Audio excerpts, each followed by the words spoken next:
Welcome to the College Football Survivor Show, where playoff survival is always on the line. Here's Shahan J. Haraja and Babak Hayeri.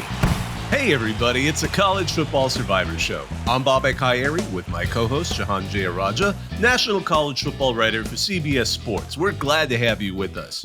Today, we're continuing our series examining all the teams within the Power Four conferences. We're the College Football Survivor Show. We're always interested in those contenders, and most of them, even in the 12-team playoff format, are going to be coming from those conferences. And these conferences have consolidated and grown, devouring the Pac-12 and a few choice G5 programs to the point where we're splitting each of the conferences across two shows. So today, it's part two of our ACC preview. Last week, we talked about 8 of the 17 teams plus Notre Dame. Today, we're going to talk about the other contenders. Before we dive in, I just want to also remind you that, like the other power conferences, there aren't any divisions anymore this year in the ACC. So Coastal Chaos is now diluted through the rest of the pool. The top 2 teams in the ACC will play each other for the ACC championship, something that should hopefully assure them top 4 seed, or at the very least make sure their champion does make the playoff after, of course, what happened last year. Everyone will play each other in the ACC once or twice every 7 years, but there are going to be teams missing each other. So today, we're also going to have a guest. Emily Leiker from Syracuse.com, the Post-Standard, joins us to talk about it and join us in this kind of analysis we do. But before we dive in, let me remind you, you can find us on X and TikTok at CFB Survivor Show, where we have video highlights, run polls, and listen to your feedback. If you could, take a second to like, rate, and subscribe to us wherever you get your podcasts. So, first of all, again, I wanted to welcome our guest, Emily Leiker. She covers Syracuse athletics for Syracuse.com, the Post-Standard. She's been on that beat for a few years after growing up in the Pacific Northwest and studying and learning the trade in the heartland at Mizzou. Emily, thanks for joining us. Yeah, thanks for having me, you guys. Oh gosh, not another Mizzou grad. Oh my gosh, that's what this whole show is going to be about. Now, I will say, you did mention, of course, that the ACC Coastal is gone. Emily, am I the only one who feels like since the Coastal disappeared that now just the entire ACC has just become the ACC Coastal?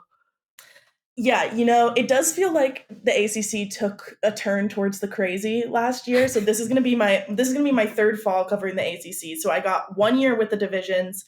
Obviously, last year was the first year divisionless.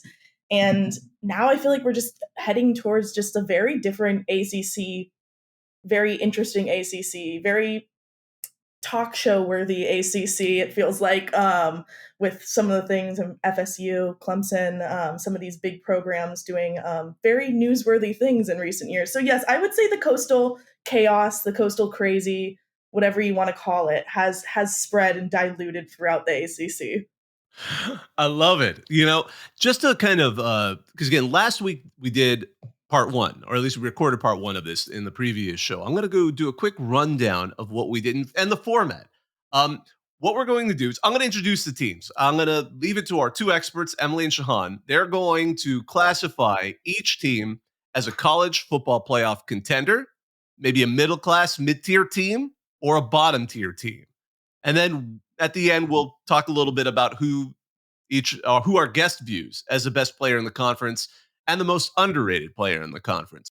So taking a quick look at how we reviewed the teams last week, our guest was Alexis Cubitt, who covers Louisville, and we went through Clemson, which was ranked middle class, much to a surprise, I think.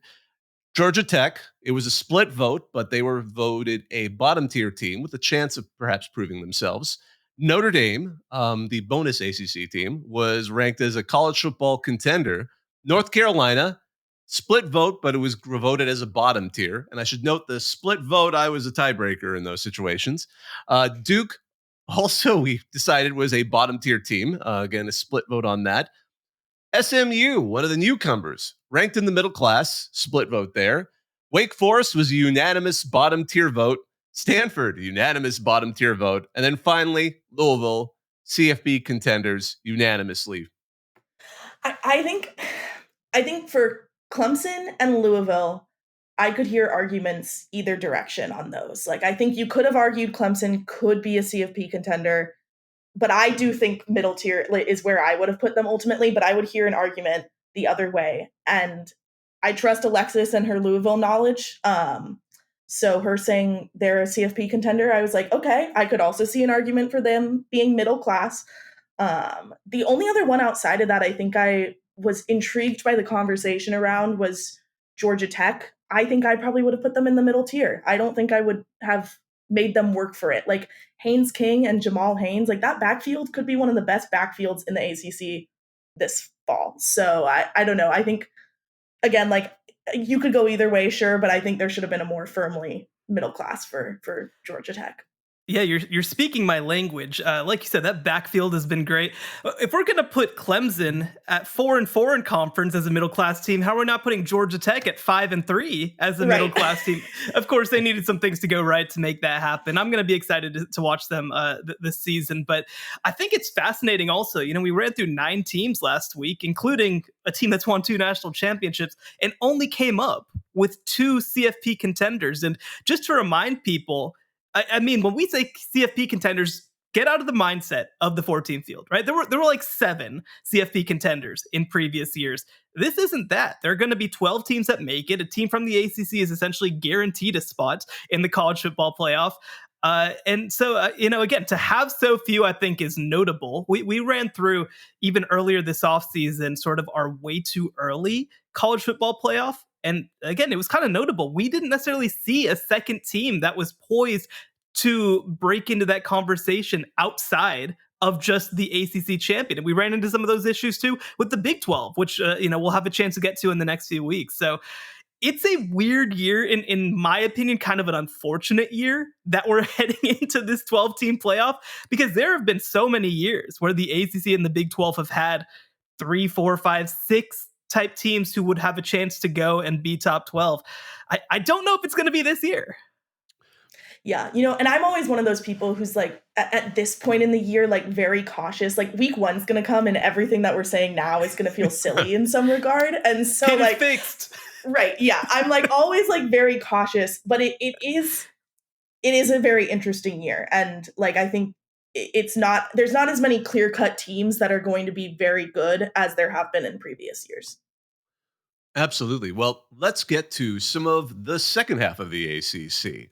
I think we'll go ahead and open with a team that had, well, it made some news throughout the season and especially towards the end. Florida State, the Seminoles, finished a perfect regular season, won their conference title game, and were left out of the college football playoff. That would not happen this year, although that seems to have maybe encouraged them to look to leave. But that's a whole side story. Isn't that the wonderful thing about the ACC this season? We're not going to get into the off the field stuff, but that is absolutely going to be floating out there. But in terms of what we have on the field, the Noles lost quite a few players, but at the same time, that has been one of the gifts of Mike Norvell to bring in new talent. It's going to be DJU at FSU. They've got Marvin Jones, who's come in as a linebacker from Georgia, Jalen Brown, a wide receiver from LSU. They've got some great talent on the defense. Of course, Patrick Payton, that edge, is one of their star players.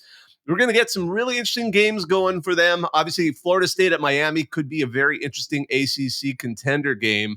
But first, they're going to be battling for that coveted Irish national championship against Georgia Tech in Dublin to open the season. So maybe we'll get to see how serious Georgia Tech really is. But what do you think of them?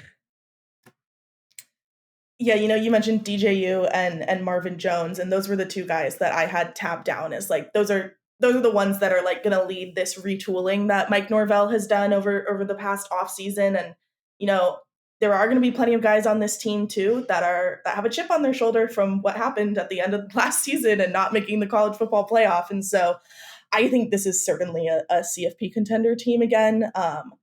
Even with the turnover they've had, I mean, you look at their schedule and they don't have like anyone who's too clear of like a cakewalk. Like there's not a Stanford on here. I don't think they have Virginia on here, but it is still a very manageable schedule, especially like when you look at some of these middle class teams like Duke and North Carolina, who in previous years might have been like, oh, that could be a game for FSU. And this year FSU should be able to walk over them. So I think FSU is going to have another very good season. Will it be a 13-0 regular season? Maybe not. But I think they'll be very solid again and towards the top of the ACC, if not the top of the ACC. Yeah, before kind of the last few days, I hadn't looked closely at Florida State's schedule, but you mention it. It's kind of weird because Charleston Southern, right? November 23rd, we kind of throw that game out. But like every other game could be against a team that's like top half in the country potentially. I'm not saying that they will be, but Boston College, that's kind of a weird game. I don't know exactly what they're going to be. They play Florida in the non-conference. I don't know exactly what that's going to be. Memphis is going to be one of those teams that's competing potentially for the Group of Five's New Year's Six spot. Like, nothing will come especially easy, and I want to be clear. I'm putting them in the contender group. Like they've earned that much. And I also want to be clear. It does not matter that they did not try in their bowl game. I'm not saying that that reflects on them in any way, but it doesn't make me feel awesome about them, right? Like I think that we've seen with some of these teams that have gone on and been championship caliber teams. Georgia, right? They miss the college football playoff after winning 2 titles. They come out and they're like, "We don't care. This is still a game. We're going to play it." Alabama last year, right? When they play against Kansas State, they're like, "We don't care. Bryce Young is the number 1 pick. Doesn't care. He's playing." Like I do think that can be some reflection of. I don't even want to call it team culture because I don't think it's a negative to not do that, but I think it can be a positive when you do go out there and try to go and win a football game. And again, the other piece that we have to take into account with that is that a lot of the guys who are on that field getting beat 63-3 are going to be key contributors this fall. They've added a big transfer class, but it's kind of a reflection of how little they really have coming back of their main contributors, especially on offense. So I'm going to put them as a contender. I don't think that they'll ultimately be the team that wins the ACC and makes the playoff. I think that it's more likely to me that they lose maybe 3 close games and are a solid 9-3 team. But I think that from a talent perspective, from a recruiting perspective, the past couple of years, this coaching staff deserves a lot of credit. I'm going to put them in my contender tier, but again, I don't feel amazing about it. Yeah, absolutely. And a couple of other games to note, they're going to be hosting a potential G5 contender with Memphis early on in the season. And at SMU, I know Shahan's hot on the Mustangs, so that's going to be potentially a tough one and an interesting quarterback battle. And at Duke, at Miami, and at Notre Dame, my goodness. So, yeah, there's certainly some games there, and I think it'll be interesting to see how they work out. It's just weird, It is. right? Like it's just weird their schedule. Like they shouldn't lose to Cal, but like it's not impossible. They shouldn't lose to Duke, but it's possible. It's always weird to go into a year. And actually, funnily enough, we've had this conversation about Florida. It's weird to go into a year where nothing is guaranteed for you. And again, when you have so much turnover at really every position, I mean, again, this could just be the type of schedule that really bites them. I don't want to make the comparison, for example, to 2022 TCU, who lost their entire team because I think their recruiting floor is higher. But like TCU went 5-7 last year because they lost all their contributors, and I don't know. I'll be keeping a close eye on Florida State, and yeah, that Ireland game against Georgia Tech, it's not gonna tell us anything, but it's gonna show us some things, I think. I always think of the fact that Northwestern won one of those games and proceeded to lose every other game in their season. So you never that Iron game, you can never really quite predict it. Next on our list, Boston College. So obviously, initially the story was, oh my gosh, Jeff Hafley left and he made the whole thing about, he wanted to rather be an NFL head coach, and it was, perhaps tough be a college coach in this day and age. But then they made us forget it by hiring Bill O'Brien. So that's the big story here. Obviously, NFL level head coach, did a great job of turning around Penn State in very difficult circumstances. His ties to the city of Boston, which is part of the reason why, due to some, because of his family. And they have an interesting quarterback there with Thomas Castellanos. So what do you all think? Are they a contender, mid-tier, bottom tier? Where do we even put BC? And for the record, their first game is at Florida State. So they're going to jump right into the fire in all of this. I will say the Boston College Florida State game, though it did not go BC's way last year, was an interesting game. It was like a great example of the weird game we're talking about, where like Florida State should have smoked Boston College and didn't, but that's last year. This year, I mean, I'm really interested to see what O'Brien does developing Thomas Castellanos, because I do think he's a young guy that I think has a lot of potential. Obviously, didn't have like the greatest stat line last year, like 14 interceptions. Ugh, that like does not make me feel great. But he is on the younger side, and they do return several of their top receiving targets. I believe you got Lewis Bond, Dino Tomlin in there, Ryan O'Keefe, and so like I'm very interested what Bill O'Brien, but then also his quarterbacks coach can do with that group. And how Castellanos, maybe with now a year under his belt as a full-time starter, has developed and just how much more confident he will be with this BC team. That said, they're the lower tier. They're not a middle class and certainly not a CFP contender, but I think this could be like a very much a building block season for them and with Castellanos, especially if they can keep him around for then the 2025 season. Are we gonna get a moment where somebody like something bad happens and then we get a Castellanos into left field sort of joke with with Boston College? I don't know. Are we allowed to do that? I feel like that's something that I'm putting a pin in. I think that'll happen some point this year. No, like you said, 2025, I'm fascinated by this team, right? When you have a third year Castellanos, when you've got potentially a second year coaching staff, but it's just a lot to turn over. I was kind of shocked that this team made a bowl game last year, and really, I think it was more a reflection of a pretty manageable schedule, to be honest, especially in that middle of the year when they win 5 in a row. But 2024, the schedule's quite a bit tougher. You get a lot more of the good teams in the conference. You get Missouri and Michigan State in the non-conference, and like, again, this is a developmental year. This is a setup year more than anything else. I'm fascinated to see what they can be long term. And again, 2025, like I could see them being an 8-win type team. 2024, like maybe we're talking 4. All right, so we're going to put them in the bottom tier. All right. Bottom tier. Let's move on next. So now we're going to one of those great ACC programs that has been a fine member of the ACC for all of, I think, well, not quite yet, next month. Cal. The Golden Bears reached bowl eligibility for the first time since 2019 last season. Justin Wilcox, it's amazing. He's been there for 8 seasons. Actually, feels just like yesterday. They have an amazing rusher in Jaden Ott. He was all Pac-12 last season. I know, actually, when we were having a conversation off camera at the end of last show, I actually thought that he's one of the most underrated players in the entire ACC because he was great in the Pac-12. But the problem is, no one really thinks about these teams whenever they're analyzing the ACC. It's like, oh, Stanford, Cal, SMU has a quarterback. But seriously, they have a good They have a good running back at Cal. But all of that said, do they have enough to compete? Now, just to quickly go over, they're going to be playing the return trip at Auburn this season. But in ACC play, they're going to go to Florida State and at Pitt and Wake Forest and at their new, I guess, locked rival SMU. Do we think the Bears have enough to be a contender, or are they just going to try to tread water?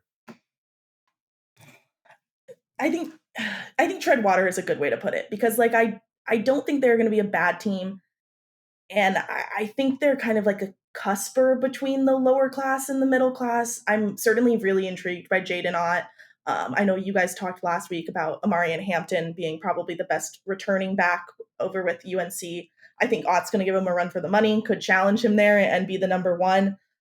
Certainly in a conference where I feel like we so often talk about quarterbacks, and there are lots of good quarterbacks to talk about this year, there are also a lot of really good running backs, and he's up near the top with those. I think, too, what's really interesting is, like, Cal had a very good transfer portal class. I think it ranked, like, number 16 overall, at least by 247's metric. And so, like, I don't know. It's just, like, these new teams, man. Like, I'm intrigued by them. Like, it's weird that we're talking about the West Coast on an Atlantic Coast conference call. But, yeah, I think Cal will kind of be a middle of the pack, another kind of, like, 6-7, 7-6 year for them. Like, I don't see it getting any better than that. But, yeah, it'll be intriguing to watch nonetheless. Yeah, I mean, like people may know, my wife is from the Atlantic Coast out in San Jose. It's a beautiful, beautiful to see the Atlantic Ocean right from Berkeley. It's fantastic. No, this is an interesting group, right? Because they lose their offensive coordinator, Jake Spavital, who did a great job, in my opinion, last year. But they replace him with Mike Blesh. We talked, it's funny. I was like on the Cal train last year, right? Like I was like, I see something. I don't know what it is, but I feel like I see something. And it almost came to fruition, right? Like it almost did. And the blessing for them, because they played in a brutal Pac-12 last year, is that like I don't think they're going to have as many problems this year playing in the ACC. Again, you get Pitt, you get Oregon State in the non-conference, who they lost everybody after their move. Wake Forest, you get that game at home against Syracuse, against Stanford. Like they get a lot of manageable games this year, which they have not had the past few years, as the Pac-12 really had a great end to the season. They got a quarterback in Fernando Mendoza who was like solid and interesting, and I think gives you just enough. And they bolster it with a couple of really good transfer wide receivers like Tobias Merriweather from Notre Dame. So, like I see the vision here. And again, like the vision for this team is to be a middle class team. It's not necessarily to invite up to that top group. And look, I am a big Justin Wilcox believer. My big question with Cal was, they invest so little overall in football, and this is like a big picture sort of issue with not just Cal but the UC system. Well, like you said, bringing in this transfer class that they did, that shows a level of commitment. It's a top 40 player acquisition class overall between their high school and transfer classes. I do believe in Justin Wilcox quite a bit. I still think that Mike Blesh is a really fascinating kind of up and coming offensive coordinator as an offensive line coach. So like, sure, why not? I think that we have so many teams right now in our bottom tier. There's, I think, opportunity for Cal to be exactly average. Don't forget, Cal is going to be getting some indirect money from the Big Ten via Calimony that is going to UCLA. Calimony. But no, I mean, their financial situation is by far the most dire of any FBS program because of that stadium that they tried to renovate. And they did renovate it, but my goodness, the projections and what actually came out of their ticket sales were not what they had planned at all. One of the great. Yeah, this is fascinating. Just again, I mean, like, I feel like we have to talk more existentially about some of these West Coast schools because it's such a new dynamic. But it's like for Cal, I just feel like, we had this conversation where we're like, wow, Sonny Dykes sucked at Cal. Maybe he's a terrible coach. And it turns out it was just Cal, right? Like, turns out it's really hard to win at Cal. And I think that we've seen with some of these other West Coast schools, they've known, like, UCLA is like, we're going to get left behind if we don't do something, right? Like, I think we're starting to see that a little bit more. And I'm hopeful that Cal sees that and recognizes that and understands that they need to continue to invest and just be competitive in this new era. But like, I don't know, man. I'm sure it'll last a year, then we'll be back to business. Hey, they're helping the academic rankings of the ACC. I mean, that's the one thing that's nice when you bring Stanford and Cal in. No one will mind that part of it. They'll raise the GPA. But moving over to Coral Gables and playing in Miami Gardens, let's talk about Miami. Obviously, Mario Cristobal is a great recruiter, certainly can play the transfer portal, and certainly he has boosters that are willing to back him on that because we now have Cam Ward. We have Sam Brown from Houston, who's going to be a wide receiver. Damian Martinez, one of the biggest splashes in the spring portal, is going to be a running back. And they have some talent already left there. Obviously, Xavier Restrepo, excellent wide receiver. They've got some typically solid enough defense. Will they be able to put together the challenger that they really want to have? And I mean, we're going to get one of the most delightful early season games when they square off at Florida, because whoever loses that game, we're going to watch a crisis mode unlike anything we've ever seen. But what do you guys think? What about them Canes?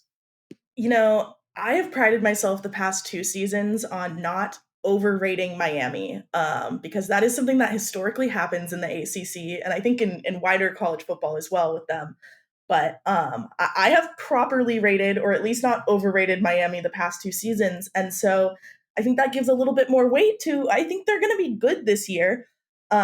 Certainly the new additions, as it feels like we're talking about with every team because it's the transfer portal era and you have to, are intriguing. But like these returners as well, like Francis Mauigoa at linebacker and Ruben Bain Jr., I remember on being impressed with on the defensive line last year. Syracuse hasn't played them since I've been here, but obviously watching some things and reading some things, I remember his name popping up a lot. And then, I mean, Xavier Restrepo, like not to tease what we're talking about later, but I think he's potentially in the best player conversation in the ACC. And so there is certainly the talent there.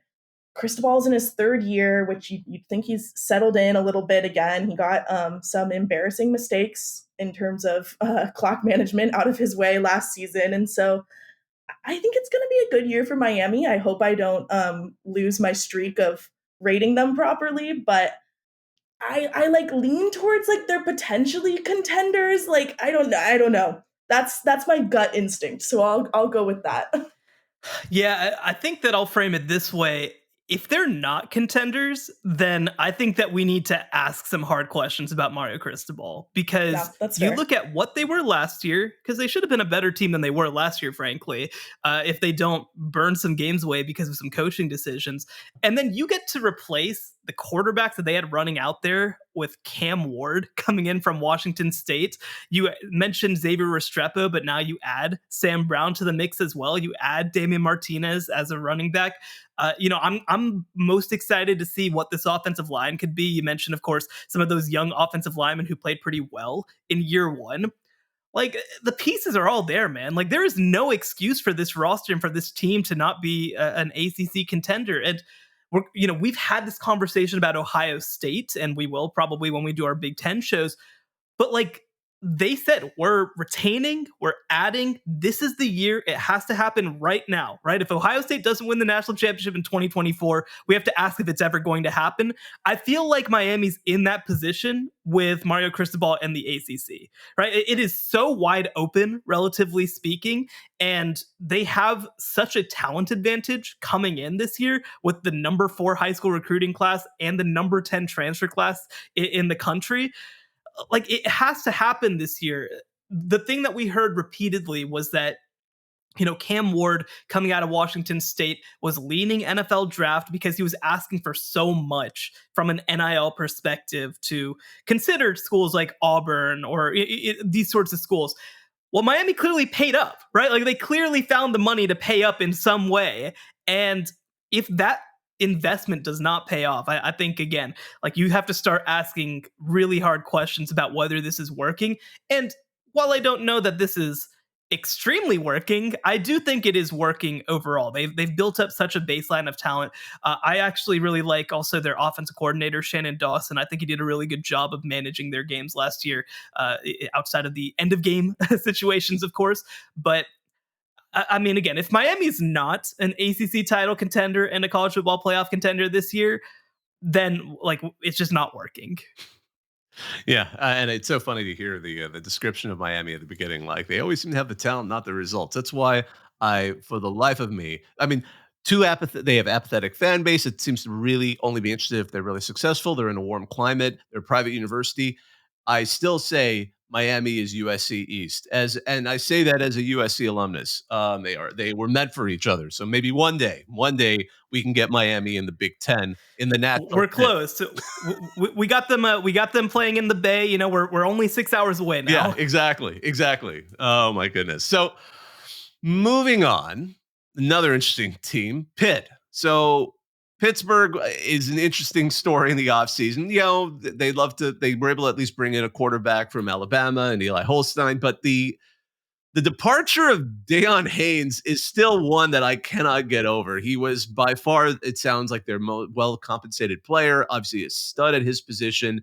And not only does he leave, he says he wants to leave for a team that is in contention. He kind of dialed it back a little bit, but he's like, I want to go for a winner. And then he goes to Colorado. So, which is great vote for for Coach Sanders there.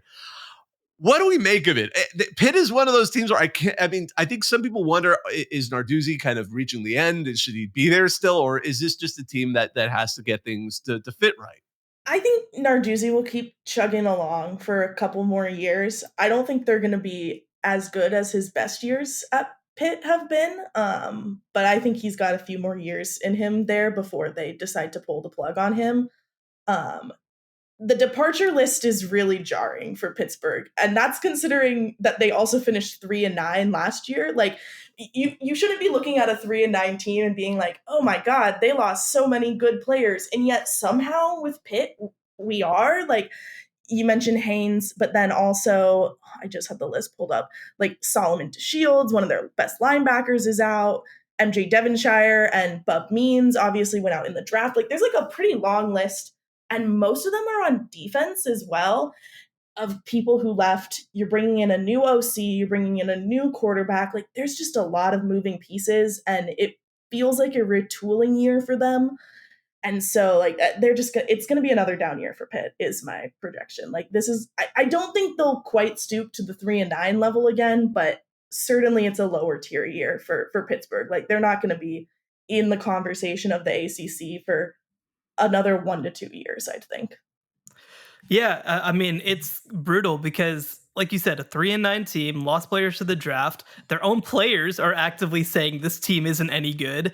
And out of their 20 transfers, 7 have already landed at power conference schools. Like, a team like Pitt that went 3-9 shouldn't be losing 7 Power 4 contributors. Like, that just can't happen. And you mentioned bringing in Eli Holstein. I think that the one piece of optimism that maybe you can say about Pitt is that I think that Cade Bell as offensive coordinator is like actually someone who's going to try to play some offense. He comes in from Western Carolina where they had a really explosive offense, and he's unique. I don't think that he's going to have the same handcuffs as the last 2 offensive coordinators have had under Pat Narduzzi. But it's just a talent issue right now after all that they've lost, especially on the offensive side of the ball. You know, you mentioned Eli Holstein coming in. It still seems like they're going to go with their incumbent still there at quarterback, Nate Yarnell. And, you know, okay, cool. You know, I don't know that he necessarily showed us a lot to be excited about last year. And like you said, I mean, if the defense stops working, then like, what are we doing? Like what is the plan then if all these good defenders are starting to leave? So I have to put them in the lower tier.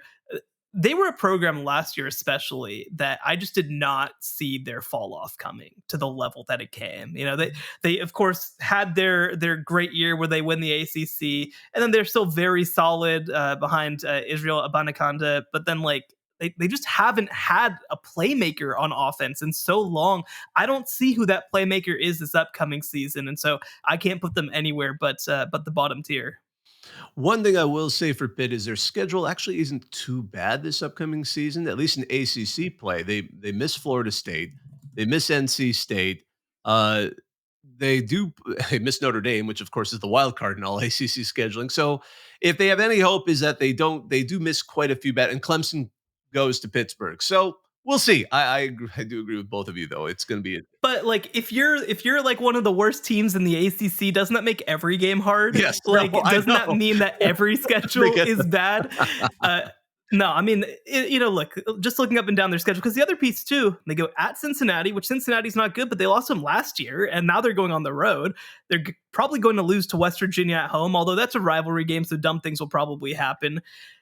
And so then it's like, okay, UNC, that's probably a loss. Cal might be a loss. Syracuse will kind of get to. I'm curious what you think. SMU, Virginia, like that's like the must-win game. That's like the, oh my God, like this is an anxiety bowl type game. But then Clemson at Louisville, at Boston College.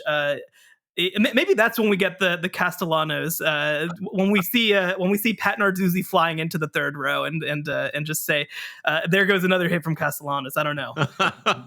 I mean, I just think back to not to linger too long on Pitt, but I think to the Syracuse Pitt game last year, where Syracuse broke a 5-game losing streak without a starting QB, playing like 1920 style offense against Pitt and won. Now, like, granted, like all of that was weird, and like there was no way Narduzzi could have game planned for what Syracuse threw at him, and they're playing in Yankee Stadium, and it's a weird game, but like, that was some of the most confusing football I watched, and Pitt looked like they did not stand a chance against it. And so, yeah, I did not high hopes for Pitt again this year. Yeah, and Sean Tucker was not walking through that door.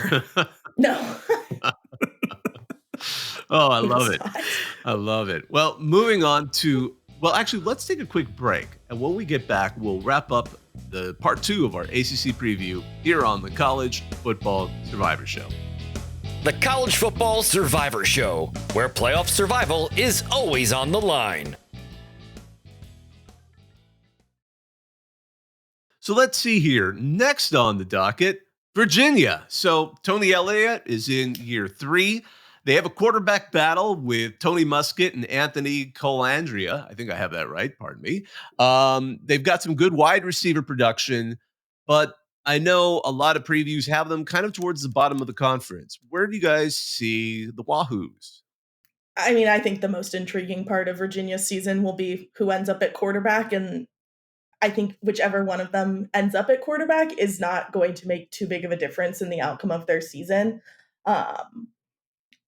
Yeah, I mean, like, I just don't have, that's like about all I have to say about Virginia because it's just not in a great place. I mean, I will say, like, they do have a fairly manageable schedule, at least to start out with. They don't face Notre Dame until November, and then they end with Virginia Tech, which we'll talk about them. I have higher hopes for them.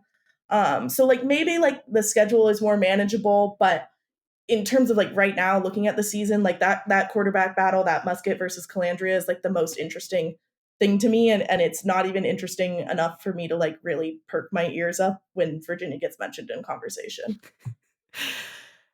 I mean, like, I want them to at least be kind of fun, so I hope Calandria wins, because, like, Muskett is just, like, I mean, he's not, like, a bad player, but they just don't have anything to have him play in structure, right? Like, Muskett is a structured quarterback. Calandria is just a make stuff happen type quarterback, and I don't know how you can just be like, we want to play under center and play good, like, formatted football. That, like, you can't do that.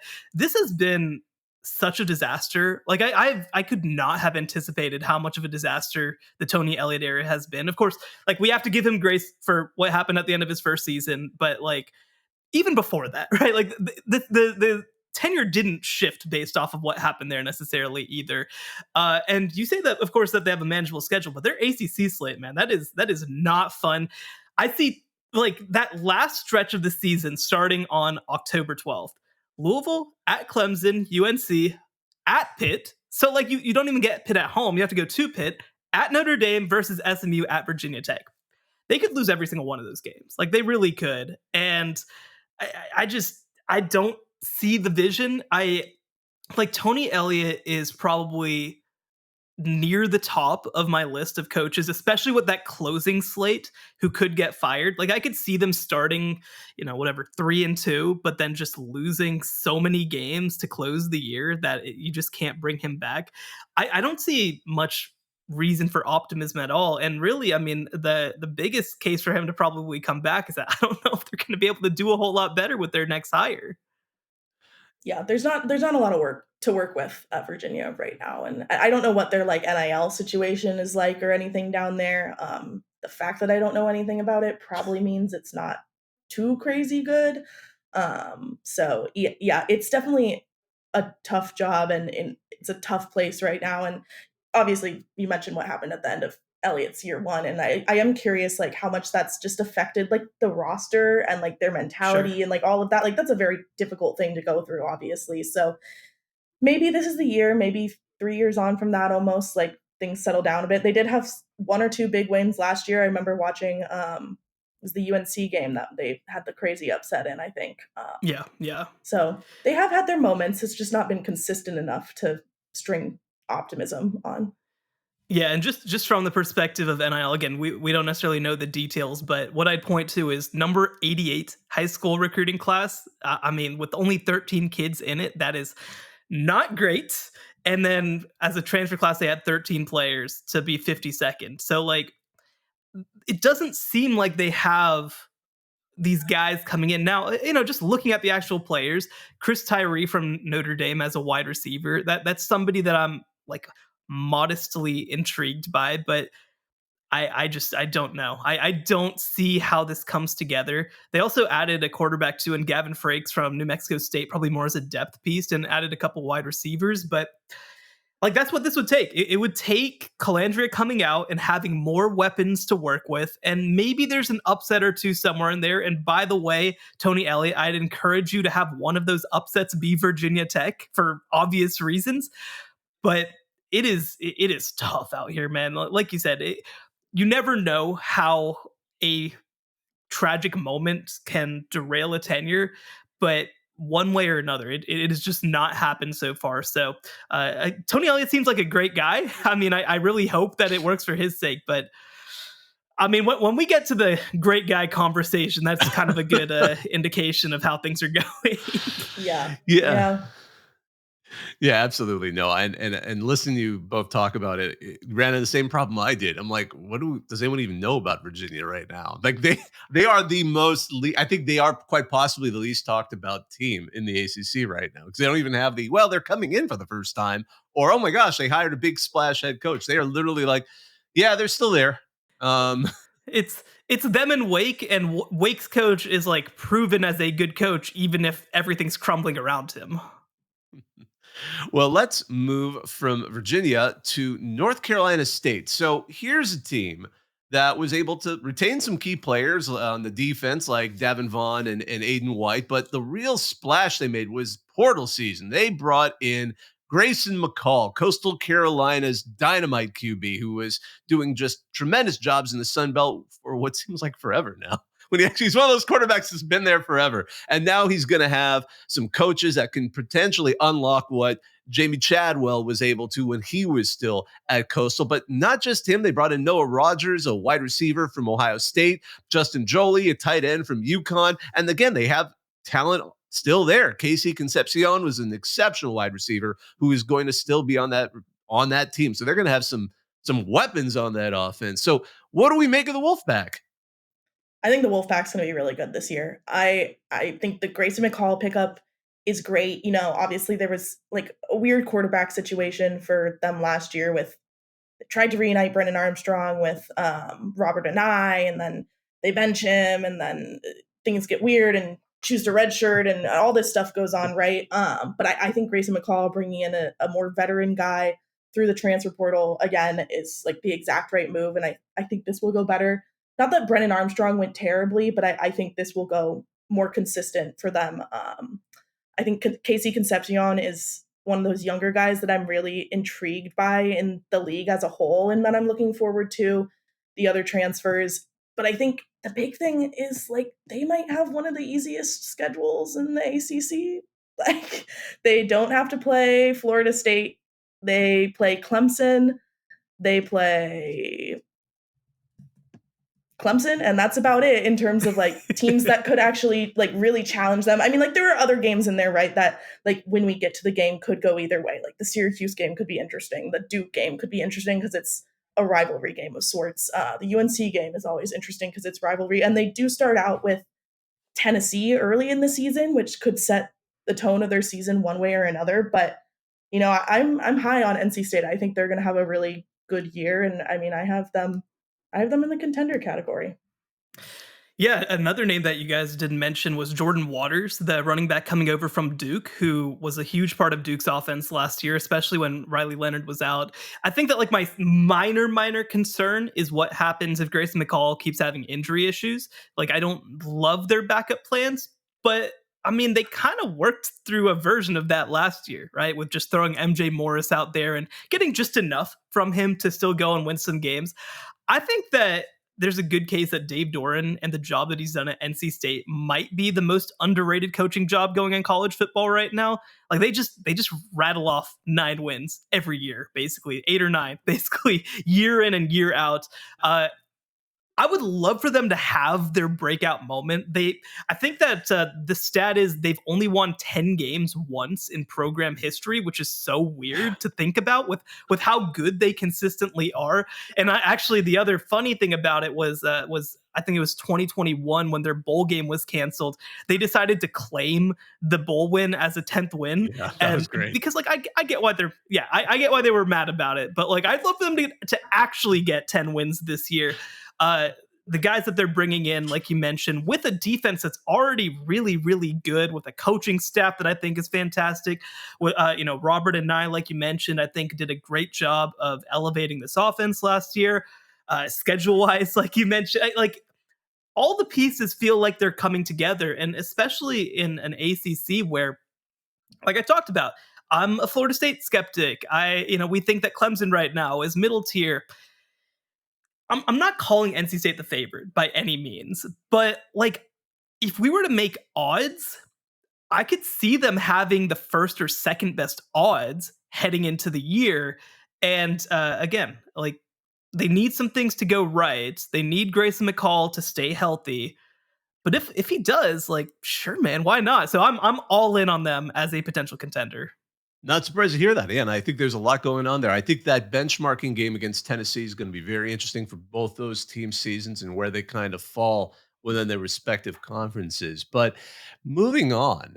So we're talking now about another third-year head coach in the state of Virginia, Brent Pry and Virginia Tech. So the Hokies seemed to be building something last season, and the process that was perhaps creating some concerns in Blacksburg started to pay off a little bit. I know there's a lot of excitement about Kyron Drones, their quarterback, coming back, and they've got a good number of people returning on a team that started to do, I think, a little bit better on the back half of the season. Is it going to be enough, though? Do we think Virginia Tech is a contender, middle tier, or are they a bottom tier team? I'd put Virginia Tech in the middle tier, but I think they are a dark horse to make the contender category. There was like it's so weird because like last season, like they only finished 7-6 and they were like 5-3 in conference. But like even then there were moments when they felt like they were going to make a late season push for contender status and potentially make a run at that Louisville spot, competing against FSU in the title game. But yeah, I mean, Pry has worked things out here in the past year. And I think Kyron Drones is quietly one of the best talents, best QBs at least in the conference. I mean, he had just as good rushing numbers as he did passing numbers last year, maybe even better. 818 net rushing yards and over 2,000 passing yards. And so I think he's great. On the defensive side, they have some really strong players as well. And I think that's honestly like where they got a lot of their oomph last year. I mean, Antoine Powell-Ryland absolutely annihilated Garrett Schrader last year when Syracuse and Virginia Tech squared off, and I was really impressed with him. Dorian Strong's going to be back. Kelly Lawson, who was their total tackle leader, I believe, is back again this year. And so, yeah, I think they're going to have a good season. I don't think they're quite in that top group yet, but they could make a push if some of these other teams fall off. Yeah, looking at their schedule. So they lose big to Florida State in terms of their schedule last year. They lose big to Florida State. They kind of just lose their composure against Louisville. And then they have NC State on the ropes and ultimately lose that game. But other than that, 38-21 against Pitt, 30-13 against Wake, 38-10 against Syracuse, 48-22 against Boston College, 55-17 against Virginia.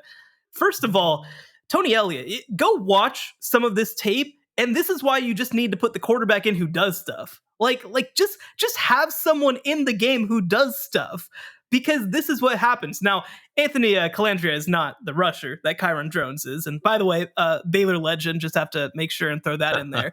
But like they were a fundamentally different team once Kyron Drones got going. Like I think if Kyron Drones starts and goes through fall camp as a starter, like they probably beat Purdue in week 2. I don't think that they have the same issues against Marshall in week 4, which is only his second start.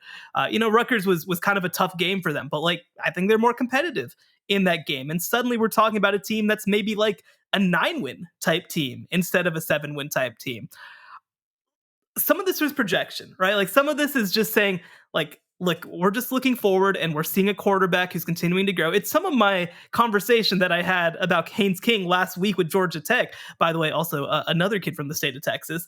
But like they go into this season, they have a pretty manageable schedule, definitely some games that they're going to lose. At Miami is going to be a pretty tough one.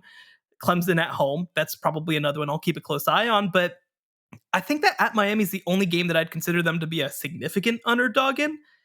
And so why not? Why not? I think that Virginia Tech, for me, belongs in the contender tier. So, Bobak, that means that for the first time today, You got to be a deciding vote. What?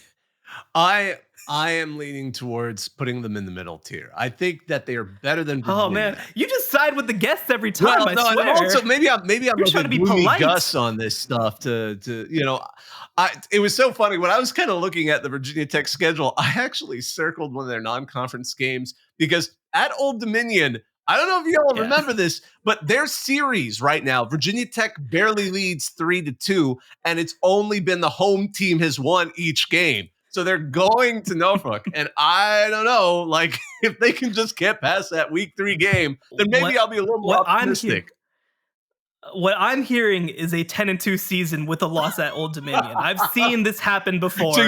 And Virginia Tech is going to be the team that manages to win a Power 4 conference but doesn't get the automatic bid. Tulane is going to be the 4th seed or something. Oh my goodness! Now that would be glorious. I'm not saying I hope the Hokies. Again, not saying that that's going to happen to you guys, but I mean that would be something else. So maybe, but I'm gonna be conservative, a little more reserved right now, and I'm gonna put them in the middle tier, and we'll call that a split on that one. All right. Top of the middle tier. Top of the middle tier. Like they're above all our other middle tier teams. They're just, I don't know. Congratulations, Brent Pye. You're the leader of the mid. Clemson fans are punching air right now hearing that one. My goodness.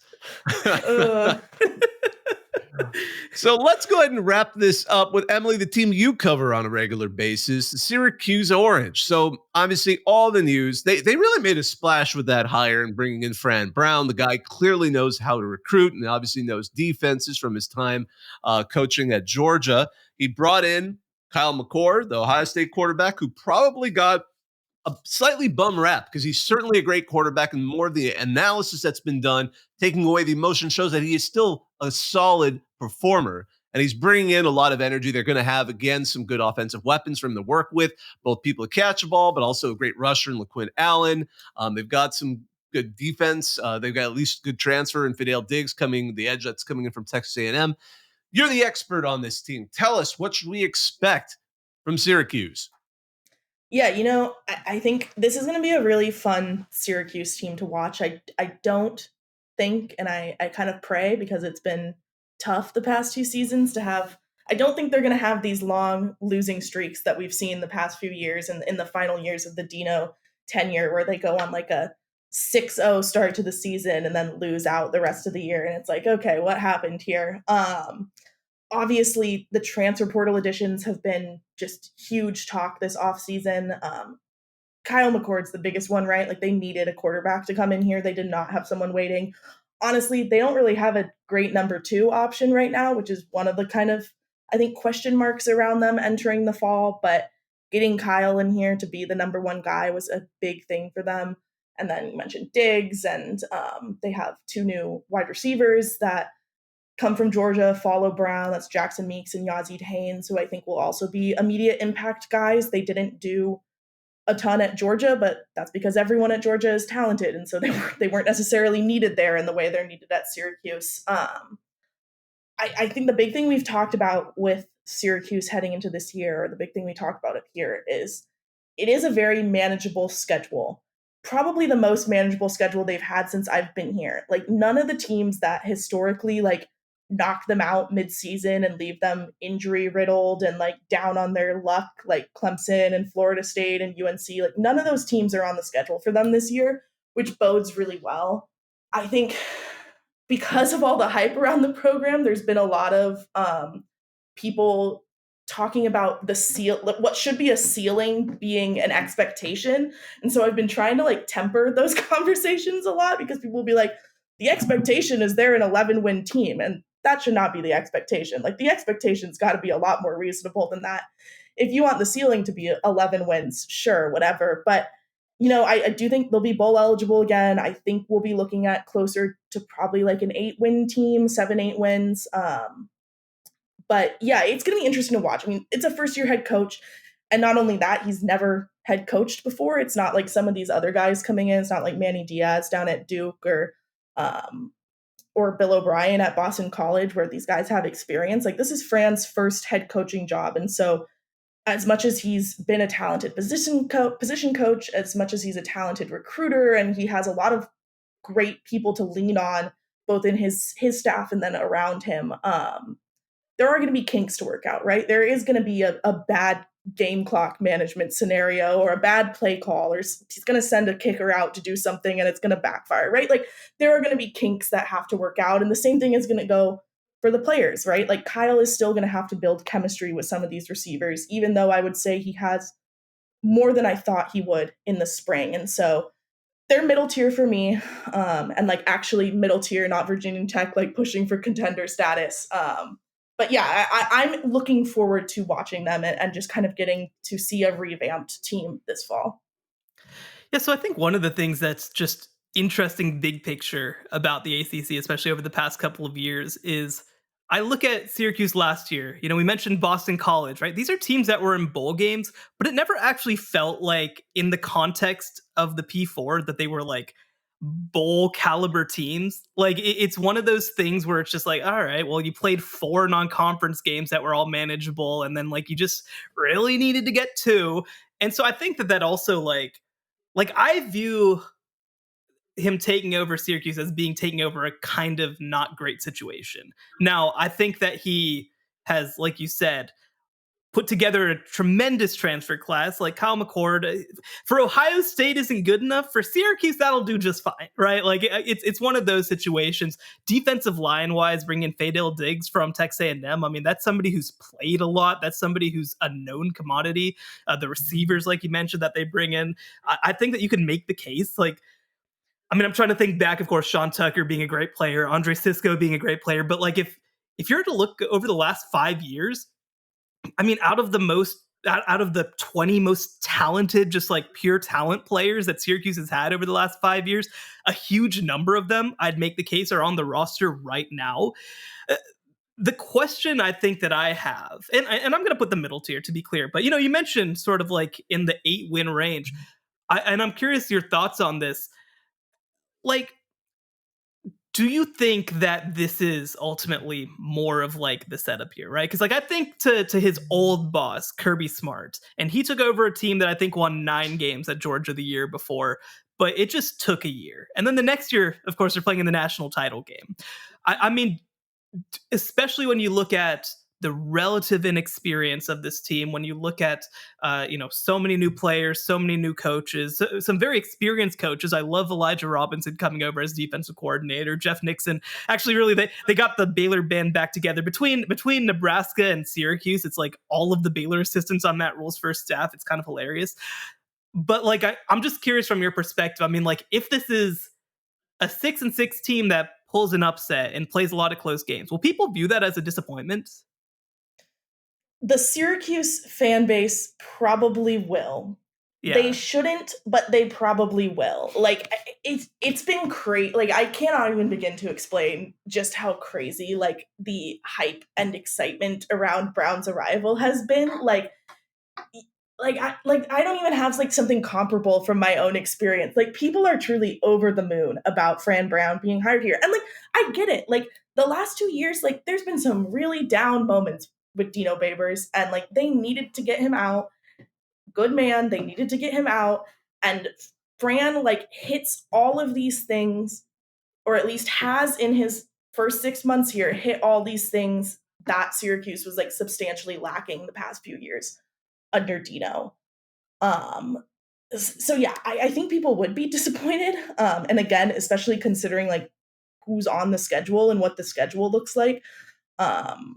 But they shouldn't be. Like, you have to give a coach time. And like that's why I come back to like the expectation versus ceiling thing. Like temper the expectations so that like then you give him a chance to exceed them, versus if you set the expectation too high for him year one, then you're just going to be let down, and that's not really fun for anyone and does not foster a good environment moving forward. No, and it's interesting, of course, you mentioned the schedule, because like you said, a lot of winnable games on that schedule, but like also kind of tricky, right? Like at UNLV, that's like kind of a tricky game. Georgia Tech in their second game, kind of a tricky game. Stanford, kind of a tricky game. The like losses, it's like at NC State is going to be a really tough game. Miami in the last week of the season. We'll see what Virginia Tech is. But like, that could be it, right? Like, they could win all the rest of them. But I think that from my perspective, and I can't believe I'm the guy who's trying to talk down Fran Brown. Like, I am like the biggest Fran Brown fan.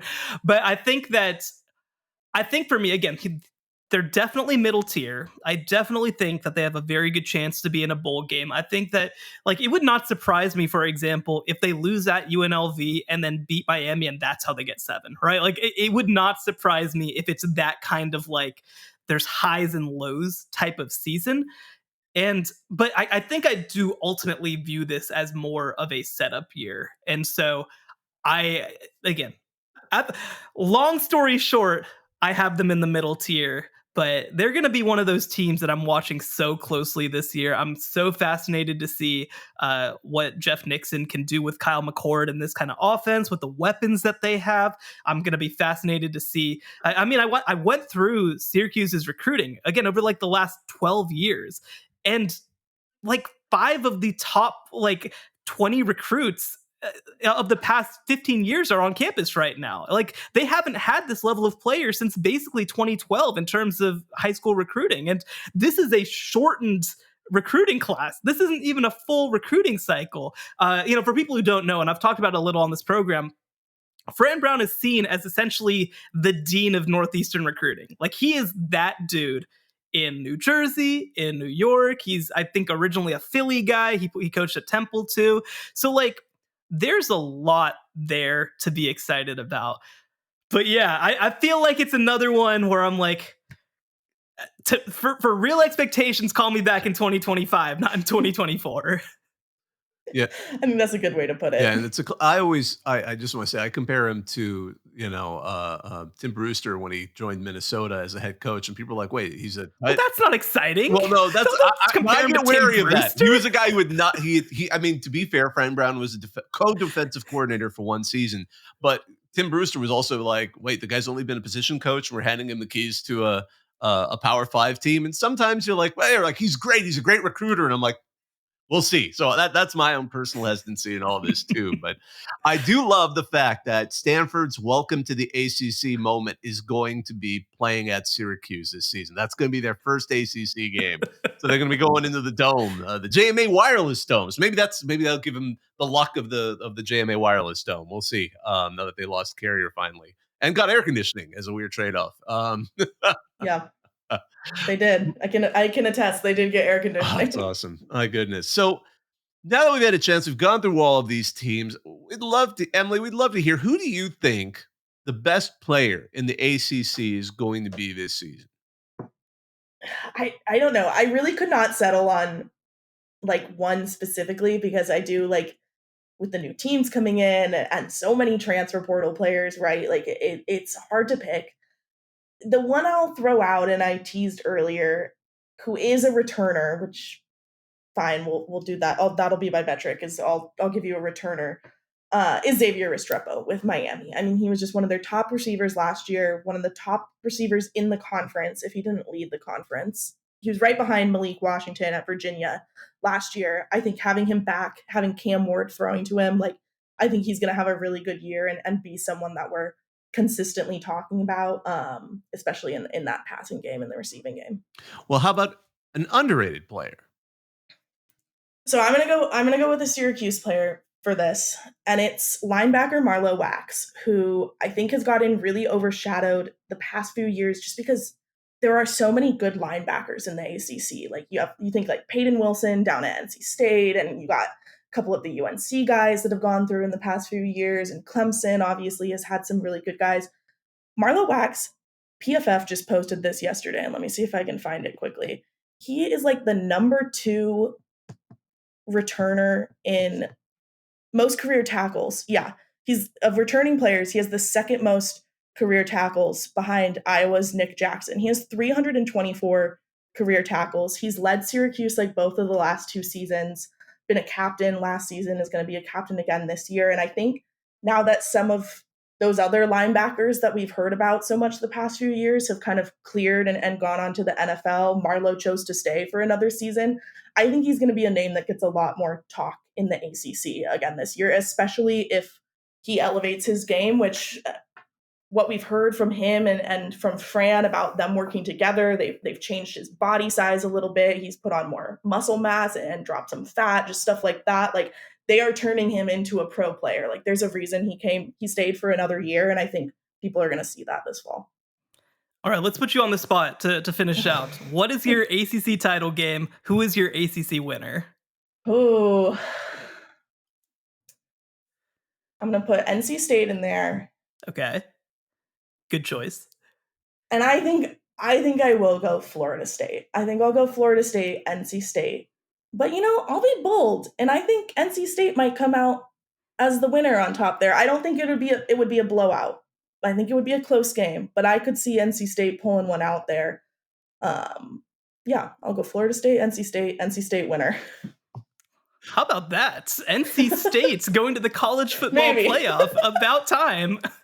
Now, We'll see. Now you guys got me thinking based on earlier conversation. Imagine this is, again, we've been talking about these weird scenarios where a team ends up in the conference title game with just a low amount of wins somehow. And now I'm imagining somehow NC State will not have quite reached 10 wins. And have won the ACC.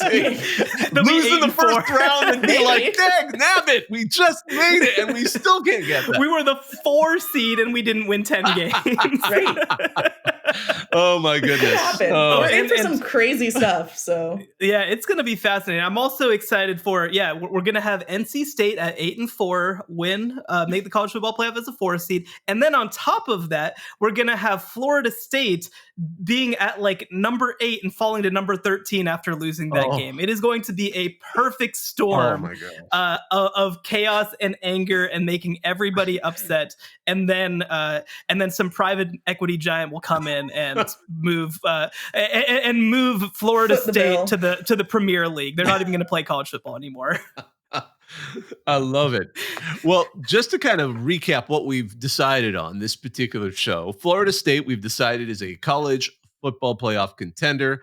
Boston College, going to put them in the bottom tier. Cal, middle class. Miami, CFP contender. Pitt, bottom tier. Virginia, bottom tier. NC State, college football playoff contender, possible college football playoff participant. Virginia Tech, middle class. That was a split. Shahan wanted to even push him up a little higher, but I pulled us back a little bit there. And Syracuse, we've again unanimous on a middle tier status. And just to kind of say that puts them with the other 2 college football contenders we thought from the previous show, which were Notre Dame and Louisville. But what an interesting thing. I am more and more excited about the ACC after listening to all of this analysis. I'm sure talking about it, I'm sure those of you listening to us have come to that same conclusion. I wanted to just, as I wrap this up, Emily, first of all, thank you for joining us. But could you tell our listeners who want to follow you and read your work, where's the best place to go? Yeah, well, if you want to read my work, you can find it on Syracuse.com. And then if you want to follow me on Twitter or X or whatever we're calling it these days, I am at EM Leiker. That's Leiker. Excellent. And one other question: how will the CW factor into the ACC title race? I don't know, but I hope it does. And I want more CW, like, original teen TV show meme ACC stuff. Like, I want it all. I think that we need to see, somehow we need to get Dave Doran's 10th win on the CW so we can call out somebody else. It's going to be great. Mm-hmm. That would be perfect. That would be perfect. Well, as we wrap this up, I wanted to thank you all for listening out there. I wanted to thank our producer, Joey Aliberti. Be sure, if you can, to like, rate, and subscribe to this show wherever you get your podcasts. You can find us on X and TikTok at CFB Survivor Show. He's Shahan Jayaraja. You can find his work at cbssports.com and at Shahan Jayaraja on X and TikTok. I'm Bobby Kyrie. I'm part of the team that runs Reddit CFB. Thanks for listening, everybody. The College Football Survivor Show, where playoff survival is always on the line.